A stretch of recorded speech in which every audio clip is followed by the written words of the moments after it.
কথা বলতে আমার খুব ইচ্ছে করছে। আরে তাড়াতাড়ি বলবেন তো। ঘুরছি তো বুঝছেন? আকাশের চাল, আকাশের চালটা মাটিতে নেমে কি করে? চলুন চলুন, এখানে বেশিক্ষণ থাকলে আমার চোখ জ্বলতে যাবে। চলুন চলুন। হ্যাঁ, আপনাদেরকে বলি, ওই হিরোর মতো বাইক নিয়ে এন্ট্রি নিলাম বলে একদম আমাকে হিরো ভেবে ভুল করবেন না। মানে আমি জাদ ভিলেন ছিলাম, ভিলেন আছি, আর ভিলেনই থাকবো। চান সামনে রেখো যোজনা। চলুন স্যার, লেফট রাইট লেফট। কেউ বলে মেগাস্টার, কেউ বলে গুরুদেব, কেউ বলে রামকৃষ্ণ শ্রেষ্ঠ।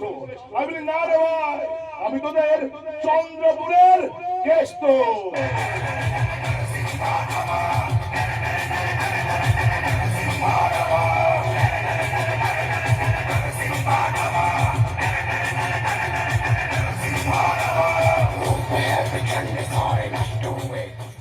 দাদা, তুমি কিছু বুঝতে পারলে? বোন, এই সমাজের মতো মানুষের মন বোঝা খুব কঠিন।